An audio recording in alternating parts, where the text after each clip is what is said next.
आज की कहानी एक अनोखी राम कथा है। एक बार एक राजा ने अपने नगर में राम कथा करवाई। उसने अपने मंत्री से कहा कि सभी ब्राह्मणों को राम कथा के लिए आमंत्रित किया जाए। राजा ने सभी ब्राह्मणों को राम कथा पढ़ने के लिए यथा स्थान पर बैठा दिया। एक ब्राह्मण अंगूठा छाप था। उसको पढ़ना लिखना कुछ नहीं आता था। वह ब्राह्मण सबसे पीछे बैठ गया और उसने सोचा कि जब पास वाला व्यक्ति पत्रा पलटेगा तब मैं भी पलट दूंगा। वह काफी देर तक पास बैठे व्यक्ति की तरफ देखता रहा, लेकिन उसने देखा कि पास बैठा व्यक्ति पत्रा नहीं पलट रहा है। उतने में राजा श्रद्धा पूर्वक सबको नमन करते चक्कर लगाते लगाते उस सज्जन के समीप आने लगे तो उसने एक ही रट लगा दी कि अब राजा पूछेगा तो क्या कहूँगा, अब राजा पूछेगा तो क्या कहूँगा। उस सज्जन की ये बात सुनकर पास में बैठा व्यक्ति भी रट लगाने लग गया, तेरी गति सो मेरी गति, तेरी गति सो मेरी गति।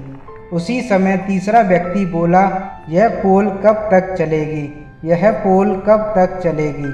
इसके बाद चौथा व्यक्ति बोला, जब तक चलता है चलने दे, जब तक चलता है चलने दे। वे अपने सिर नीचे किए इस तरह की रट लगाए बैठे हैं कि अब राजा पूछेगा तो क्या कहूँगा, तेरी गति सो मेरी गति, यह पोल कब तक चलेगी, जब तक चलता है चलने दे। जब राजा ने उन चारों के स्वर सुने तो राजा ने पूछा कि ये सब क्या गा रहे हैं। ऐसे प्रसंग तो रामायण में हमने कभी पहले नहीं सुने। उसी समय एक महात्मा जी उठे और बोले, महाराज ये सब रामायण का ही प्रसंग बता रहे हैं।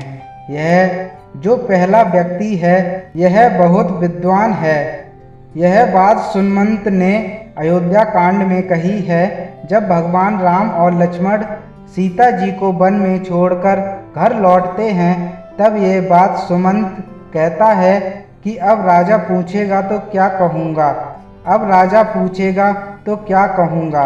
फिर राजा ने पूछा कि यह दूसरा कहता है कि तेरी गति सो मेरी गति, इसका क्या अर्थ है। महात्मा बोले, महाराज यह तो इनसे भी ज़्यादा बड़ा विद्वान है। किष्किंधा कांड में जब हनुमान जी श्री राम और लक्ष्मण जी को अपने दोनों कंधों पर बिठाकर सुग्रीव के पास गए तब यह बात राम जी ने कही थी कि सुग्रीव तेरी गति सो मेरी गति, तेरी पत्नी को बाली ने रख लिया और मेरी पत्नी का रावण ने हरण कर लिया।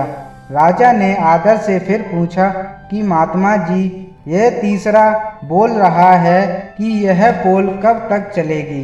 यह बात तो कभी किसी संत ने नहीं कही। महात्मा बोले, महाराज यह व्यक्ति तो और भी ज्ञानी है। लंका कांड में जब अंगद जी ने रावण की भारी सभा में जब अपना पैर जमाया था तब यह बात मेघनाथ ने अपने पिता रावण से कही थी कि पिताश्री यह पोल कब तक चलेगी। पहले एक बानर आया और हमारी लंका जलाकर चला गया। अब यह कहता है कि मेरे पैर को यहाँ से हटा दे तो भगवान श्री राम बिना युद्ध किए वापस लौट जाएंगे। राजा फिर बोले कि यह चौथा व्यक्ति क्या बोल रहा है। महात्मा बोले कि महाराज यह इतने बड़े विद्वान हैं कि कोई इनकी बराबरी कर ही नहीं सकता। यह मंदोदरी की बात कर रहे हैं। मंदोदरी ने कई बार रावण से कहा कि स्वामी आप जिद छोड़कर सीता जी को आदर सहित राम जी को सौंप दीजिए, अन्यथा अनर्थ हो जाएगा। तब यह बात रावण ने मंदोदरी से कही कि जब तक चलता है चलने दे। मेरे तो दोनों हाथ में लड्डू हैं, मगर मैं राम के हाथों मारा गया तो मेरी मुक्ति हो जाएगी। इस अधम शरीर से भजन तो होता नहीं और अगर मैं युद्ध जीत गया तो त्रिलोकी में भी मेरी जय जयकार हो जाएगी। राजा इन सब बातों से चकित रह गए और बोले कि आज हमें ऐसा अद्भुत प्रसंग सुनने को मिला है जो कि हमने आज तक नहीं सुना था। राजा इतने प्रसन्न हुए कि उस महात्मा से बोले कि आप जो कहें आज मैं वही दान देने को राजी हूँ।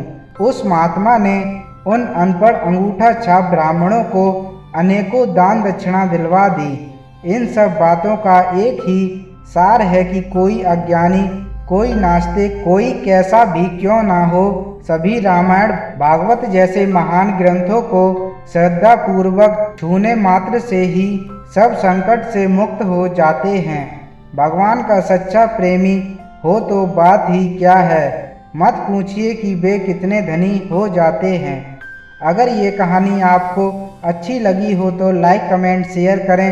अगर नए हैं तो चैनल को सब्सक्राइब करें। धन्यवाद।